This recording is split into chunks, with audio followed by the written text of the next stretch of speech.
जय श्री राम, जय सनातन।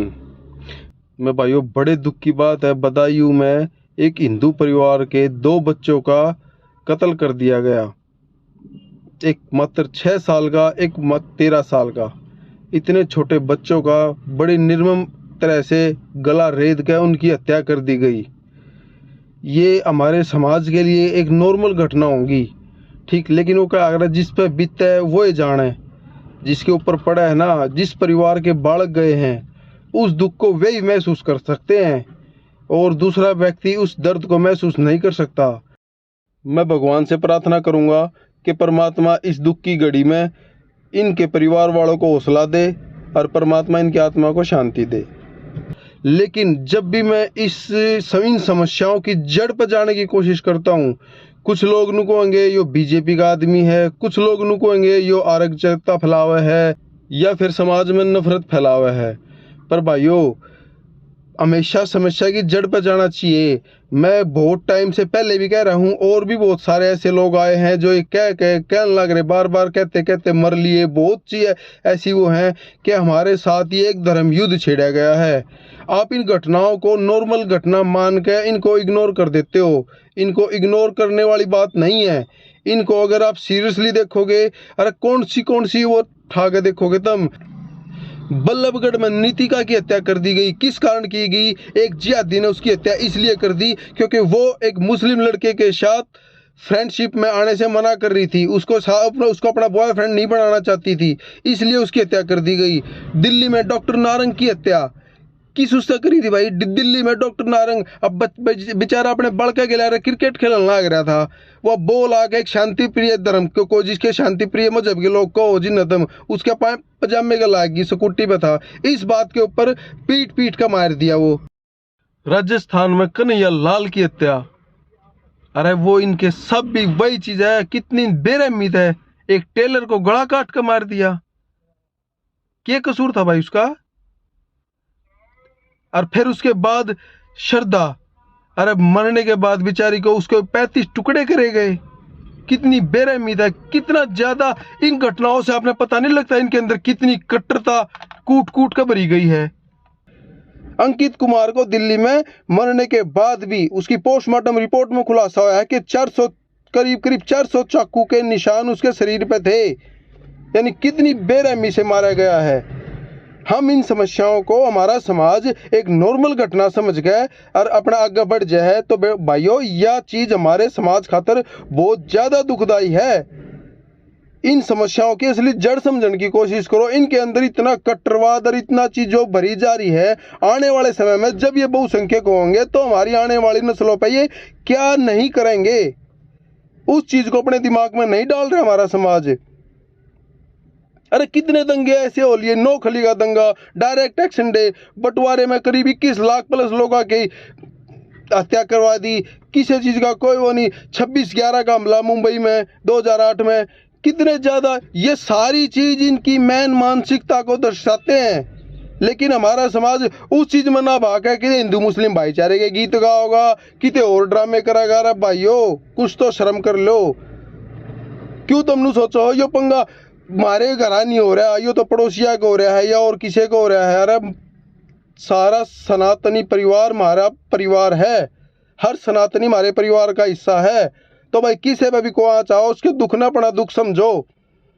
यही तो कारण है जो कश्मीरी पंडितों को हमने अपने सनातन हिंदू समाज से दूर मानने वो करा और उनकी के लिए इतना बड़ा नरसंहार होया और हमने एक आवाज नहीं उठाई रहे। इनको शुरू से ही आप नोट करके देख लो मेरी बात में, आप रिसर्च कर लो उस चीज पे। मोमडनों में 90 से 95% अपने बच्चों को स्कूल कॉलेज में नहीं भेजते, मदरसों में भेजते हैं। क्यों भेजते हैं? क्योंकि इनको मेंटलिटी रूप से शुरू से ही गैर इस्लामिक लोगों के प्रति कट्टर बनाया जाए। तो उसी के रिजल्ट है ये सारी घटनाएं। ये नॉर्मल घटनाएं नहीं है। ये कन्वर्ट और भी मारे हैं, जो ये मोमडन कन्वर्ट हो रहे हैं, मुसलमान कन्वर्ट हो रहे हैं, ये भी कल अगर इनका पिछला इतिहास उठा के देखोगे तो ये भी हिंदू कन्वर्ट हुए हैं। उनने इस चीज़ तो कोई फर्क नहीं है कौन मर रहा है कौन नहीं है। उनने सिर्फ अपना मेन एजेंडा देखना है। इसी चीज़ में कहा आज कोई मुसलमान मर गया तो उस चीज़ का दूसरी बवाल खड़ा कर देंगे, इन देश में शांति फैलानी है। लेकिन मैं ये नहीं कहता कि इन घटनाओं को देखकर तुम भी रोड पर उतरो या फिर अशांति फैलाओ या वो करो, लेकिन अपनी अंतरात्मा तो एक सवाल पूछ के देखो, तुम कर के रहे हो? अरे कम से कम और कुछ नहीं कर सकते, इनका पूर्ण रूप से बहिष्कार सो कर सकते हैं हम। अरे एक मौका मिला है, हमने एक सत्ता में रहते हुए ही परिवर्तन किया जा सकता है, ठीक है। एक मौका मिला है, हम उसमें भी के वो कर रहे हैं। मारता फ्री बिजली कौन देगा, फ्री पानी कौन देगा? क्यों कर नेता चुना हम अपने? मारे खातिर फायदा के डे रहा, फ्री बिजली कितने की दे देगा भाई? 500 रुपये भी ना, 1000 रुपये भी ना, 1000 रुपये में अपना जमीर बेचोगे रहे। अरे हमारी सनातन संस्कृति वह है, कदे भी हमारे उस घर में टोटा भी आ गया है ना, तो हमने अपनी संस्कृति के लिए, अपने उसूला के लिए, अपने स्वाभिमान के लिए कदे समझौता नहीं कराया, ठीक है। कदे भी गलत राह नहीं चुनी हमने। 2 टाइम की बजाय 1 टाइम रोटी खाकर गुजारा कर लिया, घर में अगर टोटा आ रहा है तो। लेकिन कदे हमने अपने बालका के वो नहीं बेचे नू, अपनी इज्जत नहीं बेची। अपने पूर्वजों ने तो देख लो भाई के थे, ये वे रामजादे हैं जिन्हें कदे तलवार के जोर पर सलवार पहरी थी। ये छोटे भाई का पजामा और बड़े भाई का कुर्ता पहरे अंडर लाग रही, ये वे लोग हैं।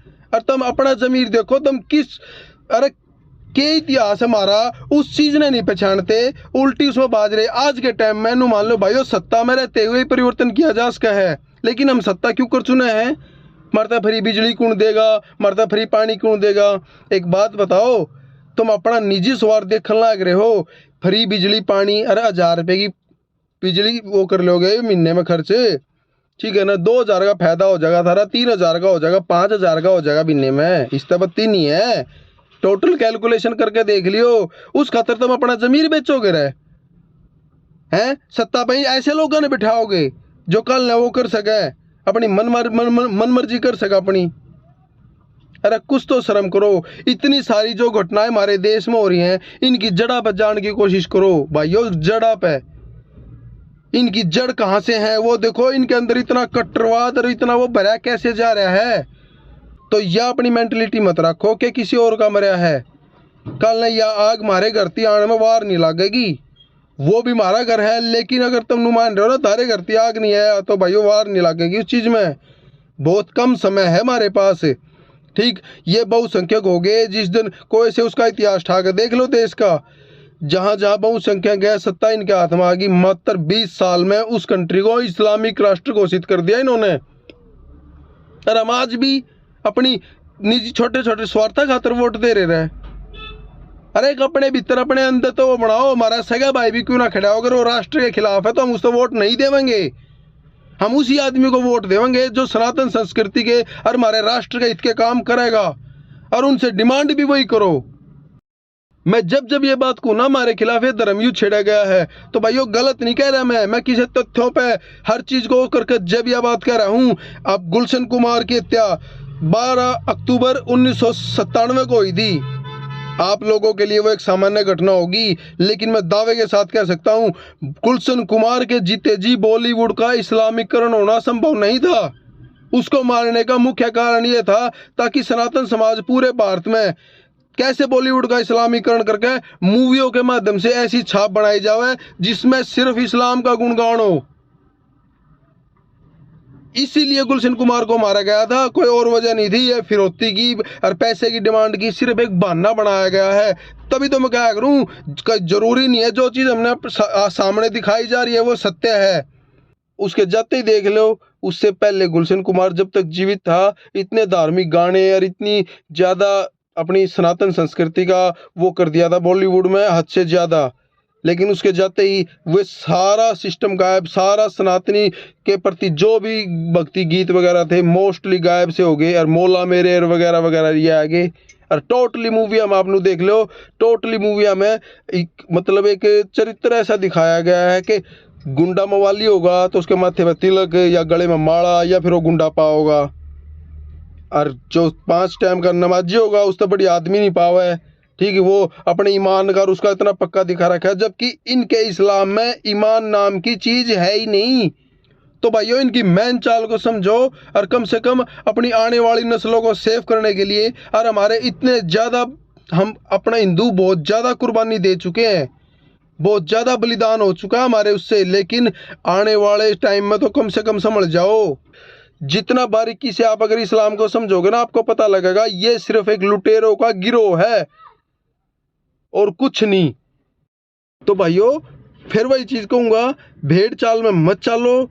कम से कम अपने समाज में हो रही घटी बदिया के बारे में खुद भी कुछ नॉलेज लो और खुद भी अपने आप कुछ ऐसा संकल्प लो। एक जो हमारे हरियाणा में हुड्डा के पास छला रहे हैं, आंख मीच का भाई हम हुड्डा तो वोट देंगे, नू करेंगे।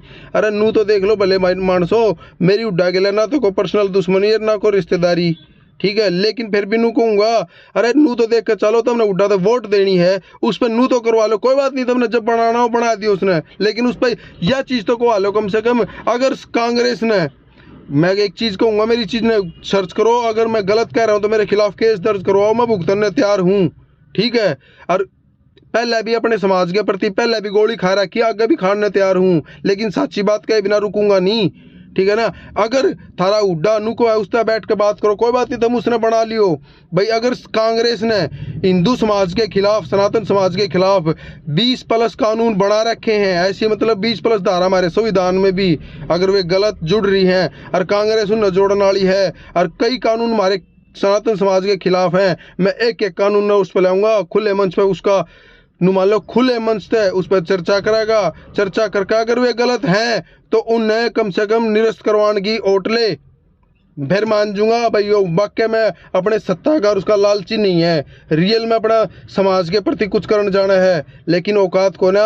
अरे हम क्षत्रिय हैं, हम समाज में गलत होते और नहीं देख सकते, जाट समाज का देता क्षत्रिय रहा है, ठीक है ना। समाज के लिए अगर समाज में कुछ गलत होया तो उसके खिलाफ आवाज़ उठाई है, ठीक है ना। समाज के लिए कुछ गलत हो रहा है और उसकी गेला गलत गेला हमा मिला के आगे बढ़ रहा है, तो वो आदमी क्षत्रिय नहीं, वो चाटुकार हो गया, ठीक। अपने स्वार्थ खातर समाज के लिए धोखा करना लग रहे।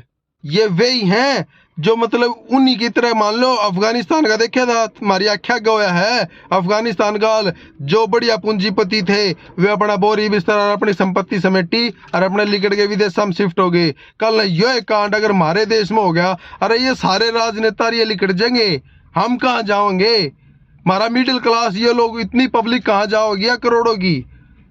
तो भाइयों, अपनी उसने मत वो करो, इतना मत मारो अपने जमीर ने कि तुम नेता भी उस खातर चुनो सिर्फ अपने छोटे छोटे निजी स्वार्थ खातर। 1000 आगे की सोच लेकर चल रहे हैं ये, ठीक है।